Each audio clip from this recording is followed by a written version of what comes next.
Welcome back to Route 66. I am on the New Mexico-Texas border, and we are going to explore down Route 66 between here, which we're in the town of, or the ghost town of Glenrio. We're going to explore between here and Amarillo today. And it's a good place to start because Glenrio is one of the more famous ghost towns along Route 66. Previously, I did a video a long time ago about Route 66, and I kind of just breezed through Texas. I did go to every town along the way, and it's a shorter video than this, but I tried to go to every town in a short period of time there. Today we're going to be a little more detailed and explore some of these towns, and we're going to go from west to east. Last time I went east to west, and so this will be a little bit different, going from west to east. Most of the time people explore from east to west because that's the way Route 66 was. People were moving west, and that was the way to head west. So yeah, let's check out Glenrio, and then we'll start heading east to Amarillo. Glenrio was opened to farmers in 1905, and they started settling here on 150-acre lots. And then in 1906, the Chicago Rock Island Gulf Railway was established at Glenrio. The post office was established on the New Mexico side, and the depot where the mail arrived was actually on the Texas side. And we're looking here at the tourist courts that are all abandoned at this point. After Route 66 came through town, a welcome station was built near the state line. And actually some scenes from the 1940 movie Grapes of Wrath were filmed here in Glenrio. But the population by 1945 was only about 30. That building right there is famous for being an inspiration for one of the buildings in the movie Cars. There were no bars on the Texas side of the community since that county was dry, and there are no service stations on the New Mexico side because of the state's higher gasoline tax. And then the moving of Route 66 resulted in the town's decline. That's the smoke shop in town. And I didn't purchase any of their products, but I did get a t-shirt, and they said that 50% of their proceeds are going towards helping rebuilding things in Glenrio. So if you go across the highway, that'd be over onto the north side, there's actually a few things as well. So a nice welcome sign advertising the new smoke shop, and then you see a couple of abandoned buildings in that area as well. The railroad, by the way, closed in 1955, and who knows when this service station was opened, but you can see it's certainly seen better days, and a lot of graffiti in Glenrio. So unfortunately, these buildings are kind of just open for people like me to walk through, but a lot of graffiti artists come in as well.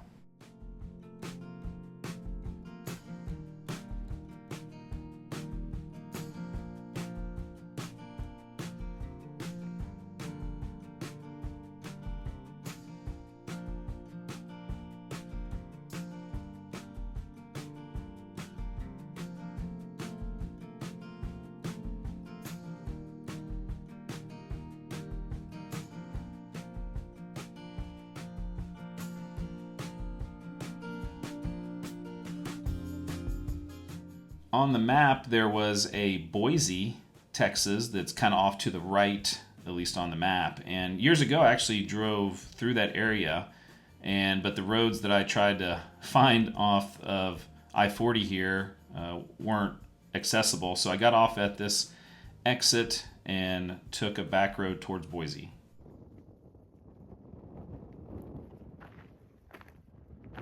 This is the road to Boise. I think it's private property now.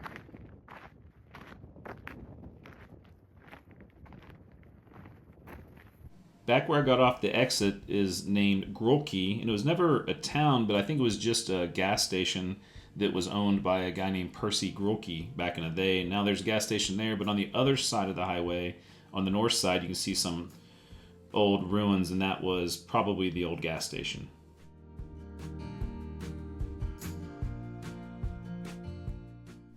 Adrian, Texas is a popular stop for people traveling Route 66 as you get a overview of the town there. we head towards the western part of town, and right down there in front of us is where most Route 66 people stop, because this is the midway point of Route 66 between Chicago and California. So this is a cool picture opportunity. And then they have shops that are also open and have a lot of souvenirs and things like that, like the fabulous 40 Motel, which is still in operation. And you can see I got some postcards when I was there, and there's the hotel. And then right next to it, there is a cafe, and then next to it, there's also another shop. So lots to see here in Adrian. It would actually originate in 1900 when the Rock Island Railroad picked the site as a station. The town officially began in 1909 when the railroad was completed through this portion of Texas. In 1915, the town only had a population of about 50. Slow growth was caused by a lengthy drought coupled with the difficulty of maintaining a sufficient water supply. Route 66 certainly helped, and the town has grown and remained a town, even though it has gone through lots of ups and downs.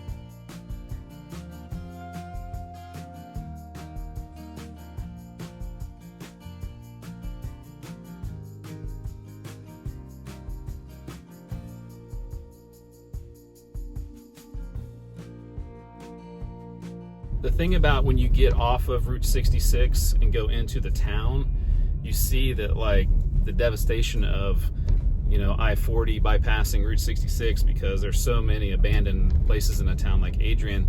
Adrian's kind of like a cool place to stop for Route 66 enthusiasts, but if you drive into the town, it's a little bit of a different story. So yeah, definitely if you're ever out here, go back and check it out. They have a nice school, and there's certainly still people living here. Yeah, but it's certainly, you see, you know, it's when you're just driving down the road and you're doing like the Route 66 tour, I guess, like I did the first time, you're just hitting the main spots. And even if you go to a small town, you're gonna maybe pass through it and just go, there's Route 66 has all these different, you know, places for tourists to stop, but really getting into the town is something different.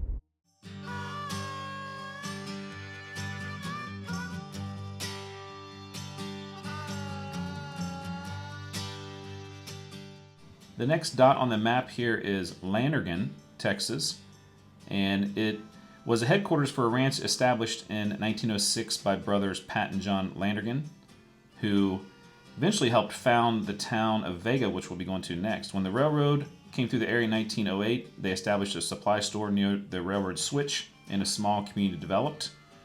In 1936, the population was reported at only 15 people, so it was never a very large place. We can see some interesting remnants here at the grain elevator, and some sort of a storage area along the road there on the left of semi-trucks and different things like that. There looks like used to be a gas station, but not too much left in Landergin.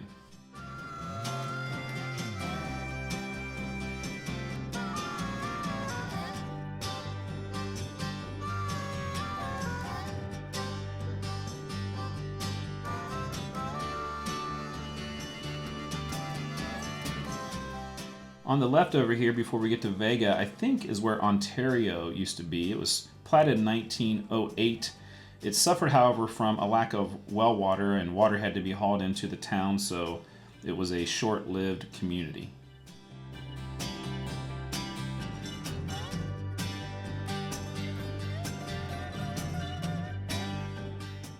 Our next town, as you can see on the sign, is Vega, and Vega is the county seat of Oldham County. As early as 1879, the area was opened for homesteading, but not until the late 1890s were there very many people here. In 1903, the town site was surveyed. The first store was also built that year, and then in 1904, post office, a saloon, and a school were also started. 1907, I talked about the Landergins. They brought in more settlers to the community, and then in 1909, the railroad was completed. In 1915, Vega won a 5-year battle to have the county seat transferred from Tascosa, and in 1920, the population was over 200. They took advantage of Route 66 and developed tourist courts and other facilities for travelers, and that greatly enhanced the economy. And as you look at the population, you can see that it did increase over time and is still a nice small town. There's lots of Route 66 things to see. They really seem to embrace that history, and very cool town to check out.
As you can see, our next town of Wildorado is split in half by Interstate 40, aka Route 66, and so we'll start over here on the north side and check it out. It's on the old cattle trail from Tascosa to Canyon City and became a community in 1900 when the railroad marked it as a shipping point on the new line.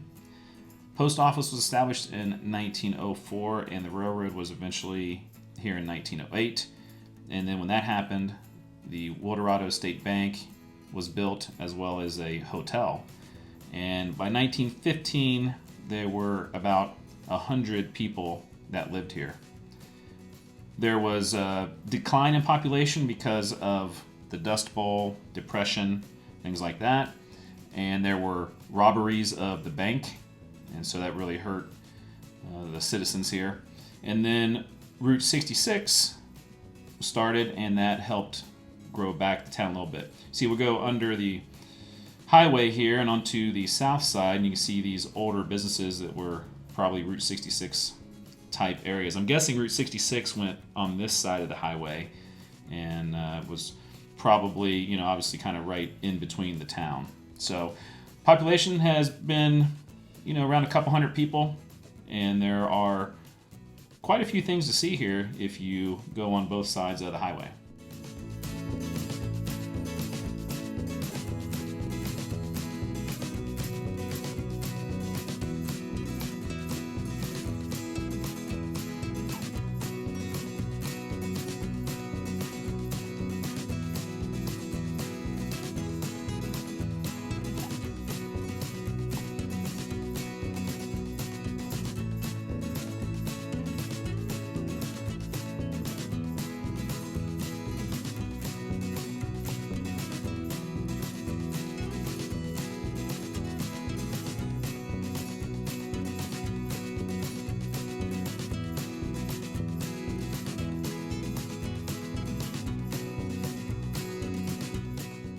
As we approach Amarillo, the final town we're going to check out is Bushland, and it's actually called a census-designated place, so not officially a incorporated town. And it was established in 1908 when the railroad was coming through. The post office opened in 1909. And it was pretty much a small community for a long time, but now when you look at it, it's been expanded significantly. I'm assuming people from Amarillo are starting to move out to this area and then commute in. There's a really nice school and facilities that most everything in the community seems to be centered around the school. So very nice place probably to live, and less expensive than living in Amarillo is my guess.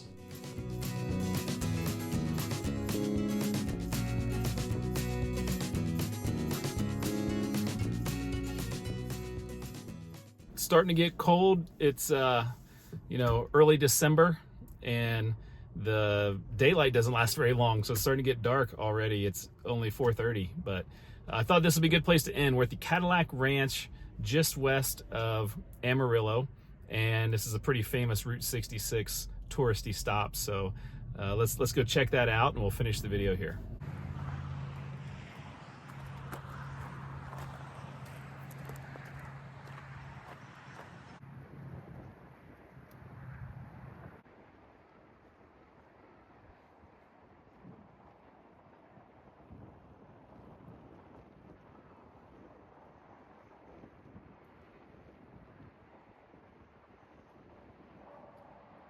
The Cadillac Ranch is always an unusual place to stop. I can't imagine how many coats of paint are on those cars through the years.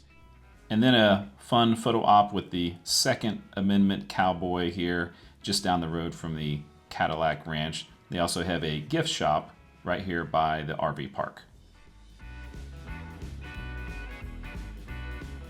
The Cadillac Ranch is always a good place to stop if you're on Route 66, and there were a lot of historical places today I didn't go to. I wanted to focus more on the towns, and show some of the buildings and maybe some of the places in those towns that aren't in the hundreds and hundreds of Route 66 videos on YouTube. Try to do something different here, and this obviously is the western half of Texas Route 66. Next time we'll do the eastern half on the other side of Amarillo. But Route 66 is always fun. It's always interesting, and there's great things to see and people to meet along the way. So highly recommended. Hope you enjoyed part 1 of Texas, and come back next time for part 2. Thanks for making it all the way to the end of that video. And now that you're here, let me tell you a little bit about some of the extras that we have on the channel. One of the things you can do is you can become a member. There's 3 levels. There's the supporter level, there's the producer level, and the executive producer level. And all 3 levels have different perks, and as you are more supportive financially, there's more perks. We have extra videos every week and a lot of fun stuff going on in the member section. If you haven't done so, make sure you check out travelwithawiseguy.com. We've got lots of extra stuff on there, and one of the things is merchandise. You can get you Travel with a Wise Guy t-shirt. We have Death Go Round t-shirts. We have some coffee mugs, different things that are a lot of fun, and people seem to have enjoyed. Good quality there. Also on the website, you can do things like check out the Google map. I have a pin dropped in every place I've done videos about, then a link to the video, so you can look at the map, and maybe there's somewhere where you live or somewhere you want to go. You can check out that map, and it seemed to be a very popular thing. You can sign up for my newsletter. I do that about every 3 weeks. It's totally free. And there's also all kinds of other links and tidbits in there, old videos, podcasts, just everything I could think of I throw on the website. So make sure you check out travelwithawiseguy.com. Thank you for everyone who has been supportive of this channel, and thank you so much for making it to the end of this video. And now for the reason you're probably here, the outtakes.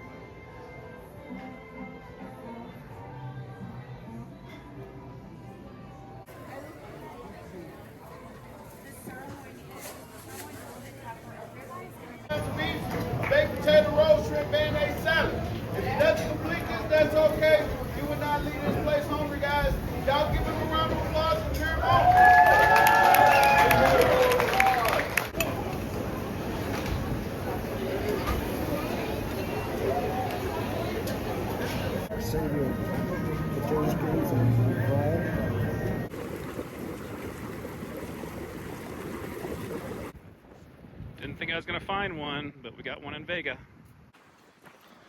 Man, a lot of weight on that one.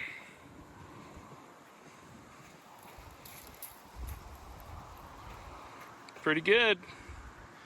We'll give it an 8 out of 10.